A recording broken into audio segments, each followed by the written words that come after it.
Gracias por continuar con nosotros. Este es el foro Caja de Seguro Social, presente y futuro, proponiendo la verdadera solución. Vamos con nuestro tercer panel, prestaciones médicas. En la moderación nos acompaña el doctor Temístocles Díaz, médico internista, neumólogo y exministro consejero de salud. Le acompañan Carlos Abadía, ex viceministro de Salud y ex director de la Caja de Seguro Social. Rolando Villalaz, ex director general de la Caja de Seguro Social encargado. Y se integrará más adelante el doctor Francisco Sánchez Cárdenas, ex ministro de Salud. Adelante. Buenos días a todos. Este es un tema extremadamente importante. Ahora toca la parte del brazo de Popeye, como lo describieron hace un tiempo, sobre el programa de enfermedad y maternidad. Como recordamos, el brazo de Popeye no es uniforme, un poco deforme, por mucho que tenga músculo, así que creo que vamos a analizar los problemas a través de 7 preguntas y posteriormente el doctor Sandoval aquí, que es presente en el siguiente panel, hará un compendio de posibles alternativas y soluciones, aunque yo sé que mis queridos amigos, con toda la experiencia que tienen sobre el manejo de la Caja de Seguro Social y los años que han invertido en esta institución, nos van a dar luces importantes. Tenemos un sistema bicéfalo en nuestro país, pero la Caja de Seguro Social tiene la responsabilidad sobre aproximadamente 84% de la población, con apenas un tercio de cotizantes, tiene la responsabilidad del 84% por los beneficiarios. Desde 1975 los cotizantes pueden ingresar sus beneficiarios a la atención de enfermedad. Eso de alguna manera analizaremos en las preguntas, lo de la mora quirúrgica, la mora en citas con generales y con especialistas, y la capacidad o el desabastecimiento o el porcentaje de desabastecimiento que existe, cómo podemos tener un programa ágil de que se pueda en inventario saber lo que se tiene y llegar a un nivel crítico que automáticamente genere.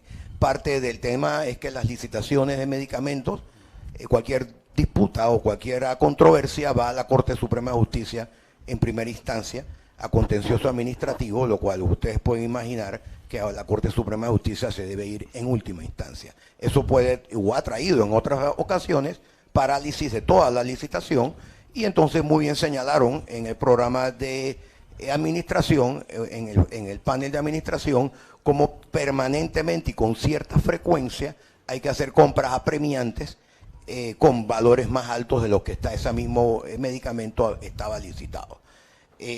Cómo ver, analizar, nuestros expertos nos van a analizar si el tema de mora quirúrgica es un tema de infraestructura, es un tema de equipamiento o es un tema de recursos humanos.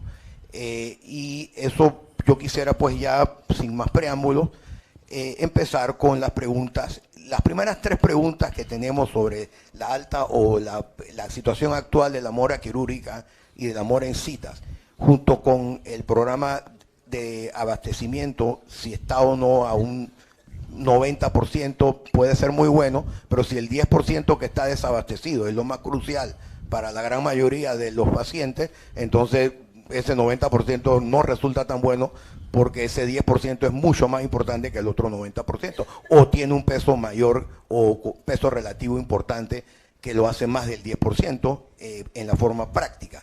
Y yo quisiera pues empezar abarcando, doctor Abadía, con usted, si la calidad de atención de los servicios de salud, en su opinión, que brinda la Caja de Seguro Social, si son deficientes y si tiene algún tipo de medidas métricas que hagan evaluaciones para poder hacer evaluaciones y darle un seguimiento a metas concretas. Gracias, muy buenos días. Felicito al CONEP con esta iniciativa importante, porque un país sin seguridad social no tiene sociedad. Mire, hay 2 problemas. A la pregunta exacta, no hay una atención correcta. Por 2 problemas estructurales que tenemos, que si no se resuelven esos 2 problemas, todo lo que se haga no es nada. El primero, un sistema bicéfalo que es aparte ineficiente porque estamos doblando los costos. Un ejemplo, en Boquete hay 2 instalaciones, una de la Caja y otra del Ministerio de Salud. Es un ejemplo de la ineficiencia en ese aspecto. Además, genera una discriminación entre panameños, asegurados y no asegurados. Sucede que el 30% en la vida laboral de los asegurados pasan a la acera de los no asegurados. Y un ejemplo claro tuvimos hace 2 años con la pandemia. Porque siempre le aseguré, este es mi seguro, ¿por qué no entra? Pero es que pasas allá principalmente en el sector de la agricultura, construcción y comercio. Tenemos eso.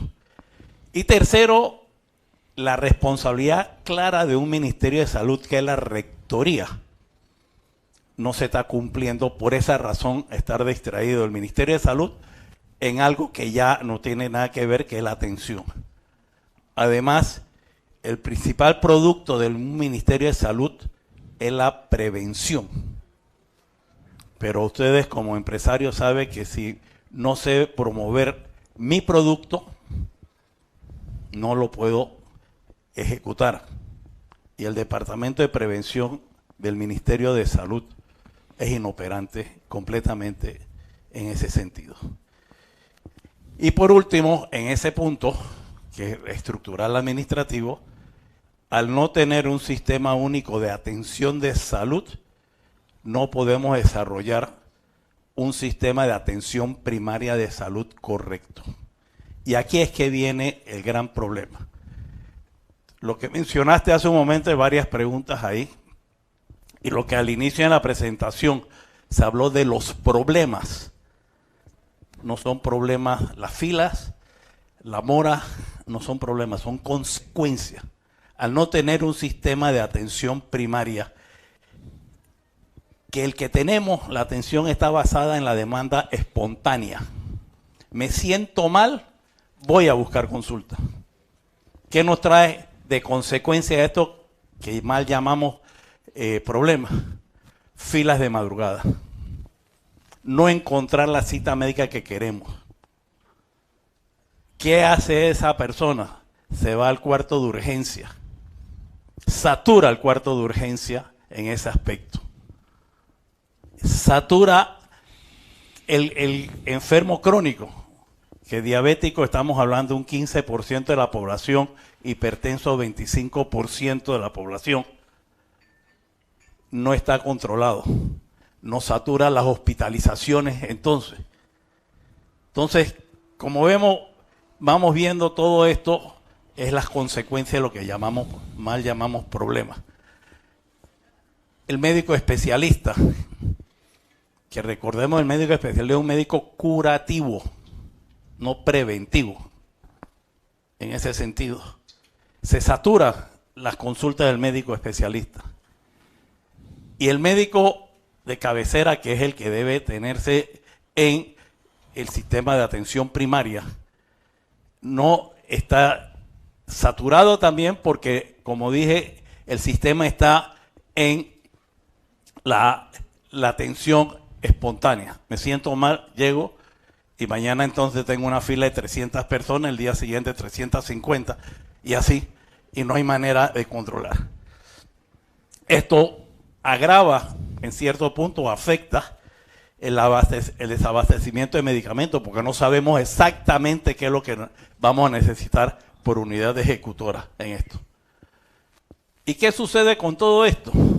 No hay control del paciente y por lo tanto no hay manera de medir la calidad de atención del médico.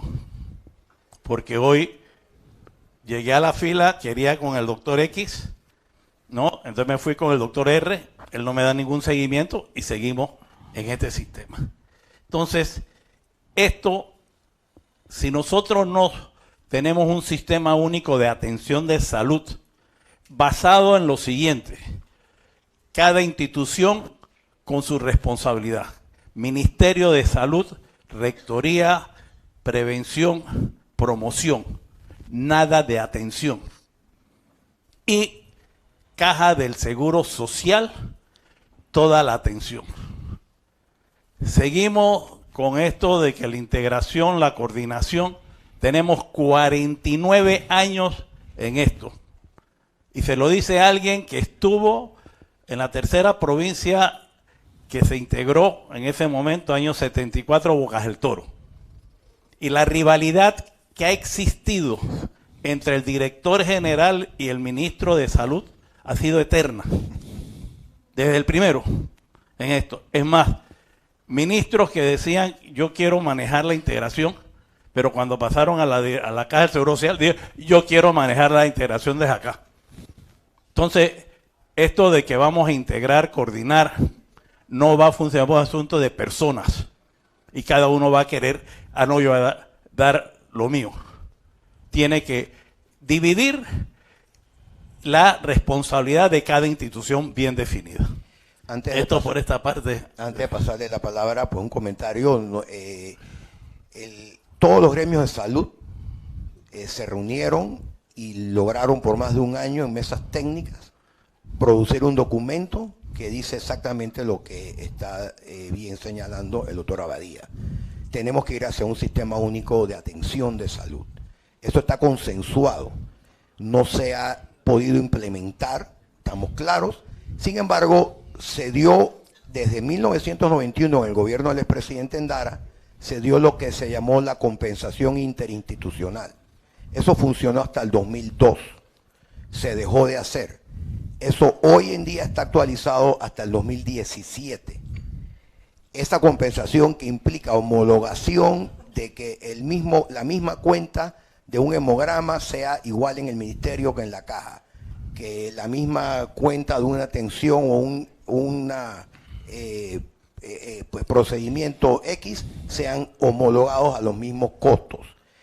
Esa homologación es importante porque a pesar de que la responsabilidad de la caja es del 84% de la población, en términos prácticos está 50 y 50. Recordemos que el Ministerio de Salud tiene más atención primaria en centros de salud, cerca de 900 instalaciones a nivel nacional, y la Caja de Seguro Social más atención especializada en hospital y cerca de 100 instalaciones a nivel nacional. Entonces, esa realidad es lo que se vive en el país, y yo pues quisiera pasarle ahora la palabra al exdirector Rolando Villalaz, que conoce muy bien lo que estamos conversando. Sí, cómo no, buenos días y bienvenido, muchas gracias. doctor Sánchez Cárdenas. Sí, muchas gracias al CONEP por esta invitación a este foro, que creo, como dice el doctor Abadía y el doctor Díaz, es un tema relevante e importante, de mucha trascendencia, y que debe ser tratado con la claridad y con la preocupación que lo hace el Consejo Nacional de la Empresa Privada.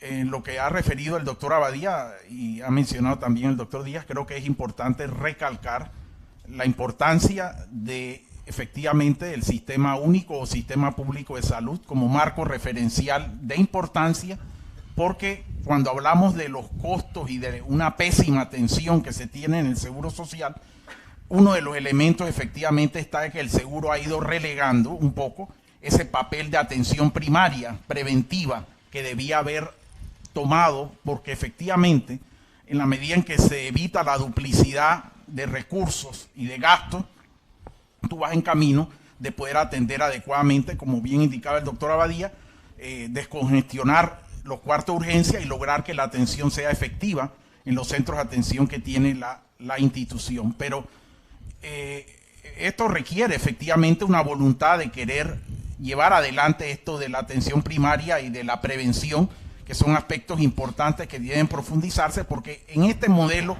de atención primaria va muy marcada lo que es la adscripción, o lo que se conoce la referencia al médico de cabecera, que se asigna precisamente para que cumpla un rol importante y efectivamente permita un seguimiento del asegurado, del paciente, en cuanto a la atención en los centros que tiene la institución.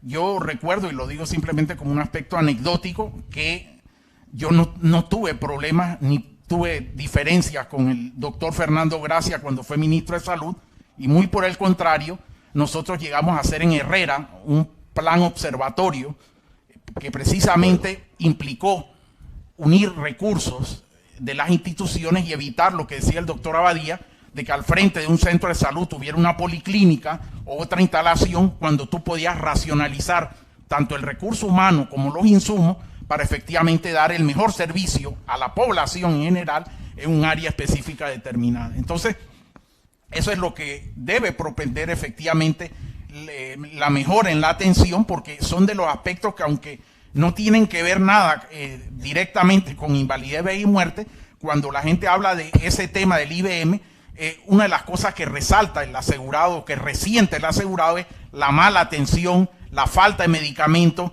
la mora quirúrgica. Entonces, son elementos que efectivamente requieren atenderse, porque todo esto se ve en el programa de enfermedad y maternidad, que es un programa que, si bien no tiene déficit, sus reservas tendrán que valorarse o hacerse las revisiones correspondientes, porque todos estos compromisos que se han hecho de obras, Ciudad de la Salud y otras más, habrá que revisar la situación de sus reservas a futuro por efecto de los compromisos económicos que este programa va a estar o ha estado absorbiendo en los últimos años. Pero sí, creo que es importante resaltar o reiterar los aspectos de la importancia de esto de la atención primaria como un efecto de evitar duplicidades entre Ministerio y Caja de Seguro Social y tratar de brindar un servicio puntual a las personas cuando asisten a las instalaciones y no encontrarse ni con larga fila ni con una atención deficiente en cuanto a las citas con especialistas o las referencias o las contrarreferencias que en un momento dado se tienen que dar. Y esto, evidentemente, el camino correcto es reforzando el tema de la atención primaria y lo de un sistema único o sistema único de salud. Antes de pasarle la palabra al doctor Sánchez Cárdenas, pues podemos resumir que hasta el momento estamos de acuerdo que tenemos que ir hacia un sistema único de atención de salud y tenemos que reforzar la atención primaria, específicamente en el tema del médico de cabecera, que es fundamental, porque si un médico conoce a un paciente y lo conoce y lo conoce y lo conoce y se evita eso de que hoy voy al médico X, mañana voy al Z y después voy al A y después nadie lo termina conociendo. Si el médico conoce a su paciente, por teléfono puede saber cuándo es verdad que tiene que ir a urgencia y cuándo lo puede solucionar perfectamente. Pero si no existe eso, ese paciente va a ir a congestionar el cuarto de urgencia. Entonces es fundamental retomar la atención primaria y retomar el tema de los médicos de cabecera, que es un programa que el doctor Abadía conoce muy bien, lo dejó muy bien establecido y que, bueno, obviamente hay que volverlo a retomar. Doctor Sánchez Cárdenas, la primera pregunta específica es sobre la mora quirúrgica. ¿Cómo está eso? ¿Hay alternativas que se han podido hacer con algún grado de éxito, con algún grado de crítica? ¿Se ha externalizado? Esa palabra es casi tabú decirlo.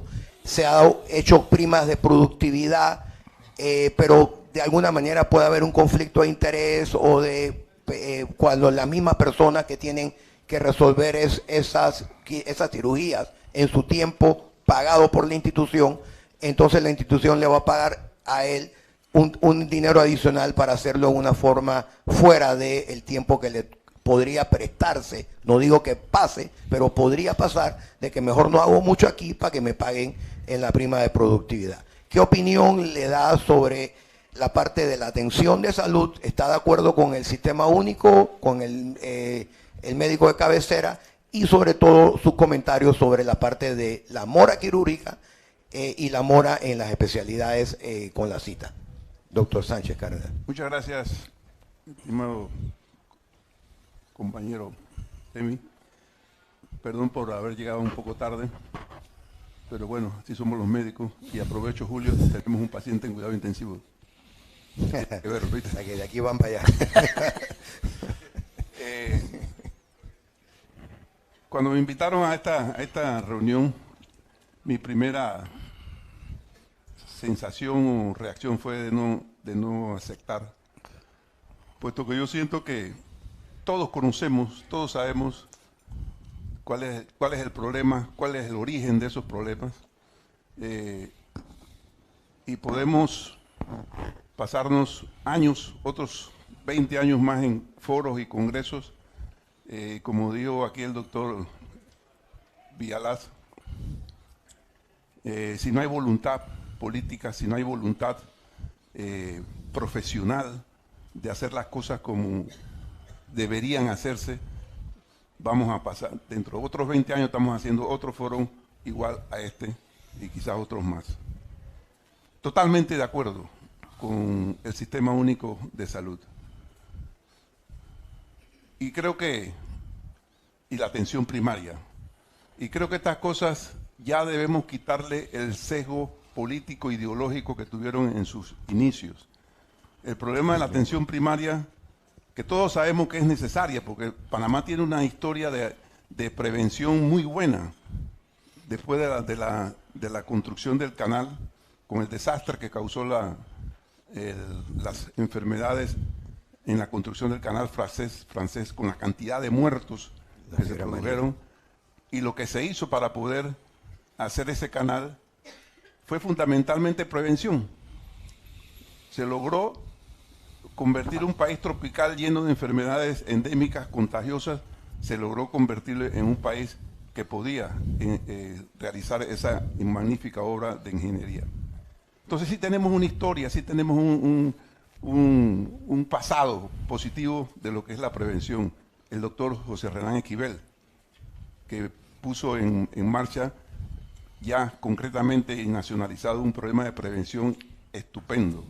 El problema fue que estas cosas nacieron y se hicieron más fuertes fue después de la reunión de ministros en Chile en el año de 1972 y el gobierno era comunista en ese tiempo, de Salvador Allende, atención primaria.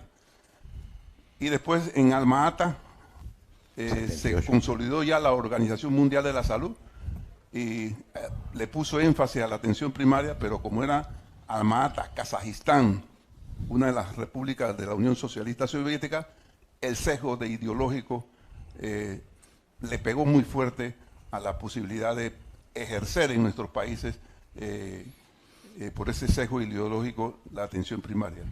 Y creo que lo que se hizo en Panamá con el doctor José Renán Esquivel demostró que es necesaria, urgente, sobre todo en estos momentos, aplicar una estrategia de atención primaria en el país.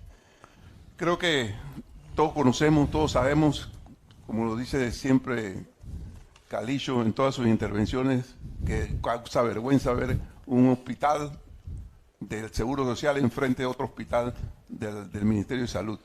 Esas son cosas que verdaderamente nos hablan un poco, y perdonen la palabra que voy a utilizar, un poco de la mediocridad que tenemos en el manejo de la cosa pública. Siguiendo, perdón. Yo quería hacer una observación. El doctor Sánchez Cárdenas ha mencionado algo que es verdad. Panamá ha tenido una trayectoria de prevención desde la construcción del canal. Solo que la estrategia de atención primaria hoy día es diferente. Estábamos en aquella época combatiendo las enfermedades infecto-contagiosas. Hoy tenemos un problema de las enfermedades no contagiosas, crónicas no contagiosas, que cambia completamente. La atención primaria no es de que sea el médico general o el de cabecera te vea primero, sino que tú escojas, tiene que ser una sectorización. Tú no puedes ir a cualquier lugar, tienes cerca de tu residencia, pues ese médico de cabecera no se queda en su consultorio. Y así lo armamos en la administración que me dieron la oportunidad de hacer esto, ese 2009-2014, y lo dejamos en todo el país al nivel de la Caja del Seguro Social. Esto instalado, con más de 125 médicos de cabecera bien actualizados y sectorizado. La sectorización es vital. No es que si yo vivo en San Francisco me voy a atender a alguna instalación en Santana. No, tiene que ser en esas instalaciones, en esto. Por eso es importante lo de un sistema único de atención de salud para poder ser. Tenemos limitaciones, son 58 instalaciones del Seguro Social. Y esto nos limitaba. Y para que tengamos una idea, entre Santiago de Veragua y David no hay ninguna instalación del Seguro Social. Todo el ministerio. Por Entonces, eso, queremos, la atención primaria va más allá. Es toda una organización para la atención, para esto, porque si no, no vamos a tener recursos económicos en ese sentido. por la premura del tiempo, obviamente quedamos en el que esto es fundamental, el Sistema Único de Salud, atención primaria. Yo creo que en el siguiente bloque eso será más dilucidado.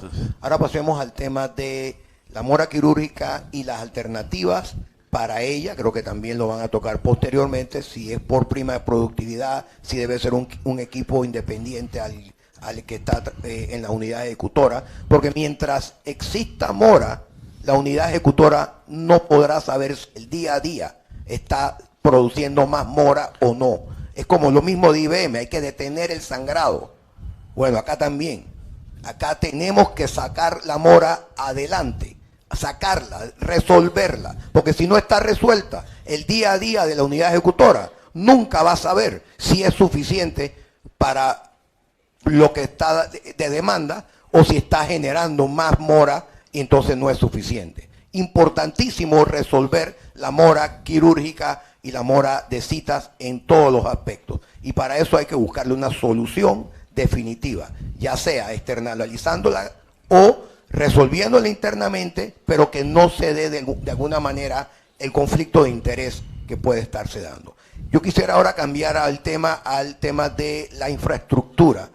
¿Creen ustedes que la nueva ciudad de salud, cuando esté en su funcionamiento, tomando en cuenta que no se puede llegar de urgencia en este momento a la ciudad de salud por lo complicado del tranque hacia ese sector y por el hecho que no hay transporte público, llámese una línea de metro hacia ese sector, parece imposible poder cerrar el complejo hospitalario metropolitano Arnulfo Arias Madrid? Al no poderse cerrar, tenemos que el complejo tiene un presupuesto de 240 millones de dólares al año y la ciudad de salud tendrá un presupuesto de entre 350 y 400. ¿Creen ustedes que el programa de enfermedad podrá absorber eso? Uno. Y dos, ¿tendremos suficiente personal médico o de salud para poder estar tanto en el complejo hospitalario metropolitano como en la ciudad de salud? Empezamos con usted, doctora Abadía. Yo creo que sería un error cerrar el complejo y el hospital general. Probablemente tenemos que reestructurar sus niveles de atención en ese sentido. Y ahí se va a trasladar parte de las subespecialidades a la ciudad del saber, ¿cómo es? La ciudad de hospitalaria, tú la dejaste hospitalaria, okay. Después cambió para salud. Porque parte de eso va a ir allá, o sea, va a haber una distribución de recursos en ese sentido. Pero entendamos algo, y voy de nuevo a la atención primaria y puedo sonar necio. Muchos de los costos que tenemos en el complejo hospitalario es diabético, hipertenso, mal controlado, que nos roban recursos y espacio físico allá. Entendamos eso.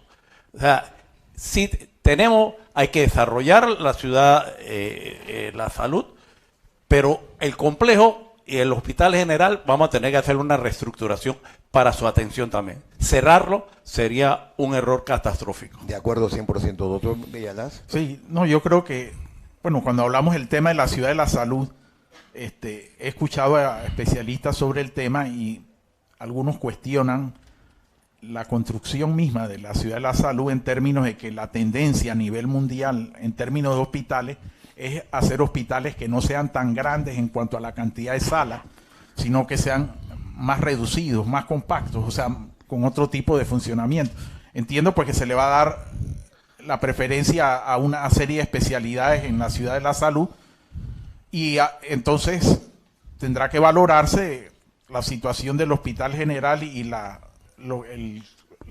parte de especialidades que está acá en el complejo hospitalario, por aquello de que obviamente que habrá algunas referencias de las personas que se van a atender que podrá seguir haciéndose acá en el complejo.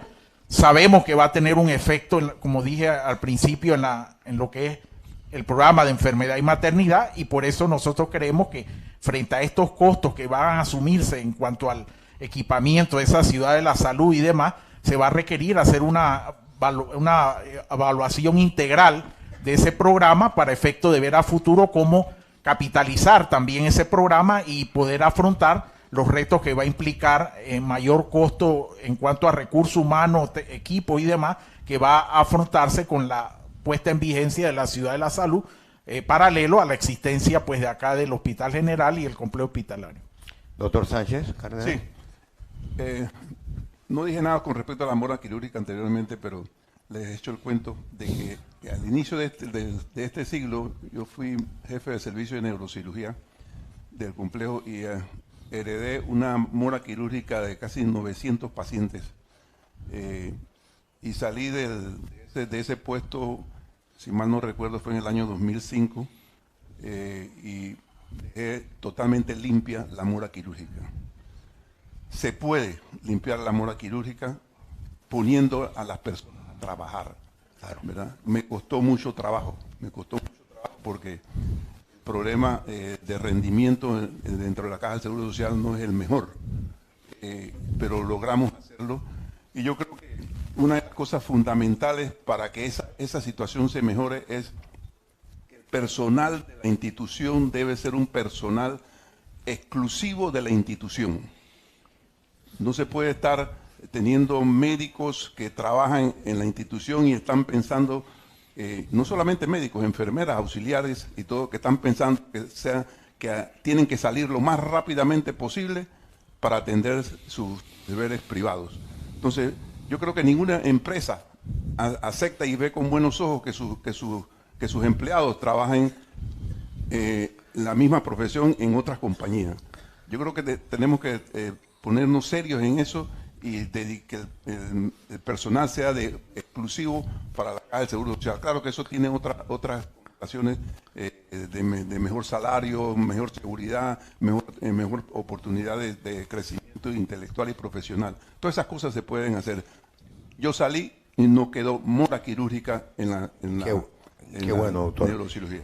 Bueno, se nos está agotando el tiempo para seguir con el programa definido y no a pasarnos y abusar de ustedes. Un resumen, estamos de acuerdo con el Sistema Único de Salud, estamos de acuerdo con que hay que implementar médicos de cabecera, la mora quirúrgica hay que buscarle solución, la mora en todos los servicios hay que buscarle solución. Mientras no limpiemos la mora, no podemos saber si nuestra unidad ejecutora está adecuada o necesita crecer o es capaz de absorber la demanda que se genera en el día a día. Actualmente lo que ocurre en la calle, por ejemplo, tenemos 100 y tantos pacientes hospitalizados en cardiología en la Ciudad Salud, de los cuales 30 o 35 hoy están esperando una cirugía. Cuando se tiene que hacer la evaluación, como no se tienen todas las especialidades, tiene que el paciente que ser traído al complejo para que le hagan la evaluación de hematología, la evaluación de, neumología sí está allá, pero hematología está acá. Si hay que hacerle un CAT del cerebro por alguna razón, hay que trasladar al paciente desde la Ciudad de Salud al complejo. Todos esos temas están por subsanarse, es temporal, pues se está empezando, pero obviamente ambas instituciones van a tener que tener todos los servicios disponibles para evitar esa ida. Imagínense con una interconsulta de un médico que está en el complejo, que tenga que ir a la Ciudad de Salud. Cuando termina el complejo, no le va a demorar menos de 2 horas llegar con el tráfico a las 4 de la tarde.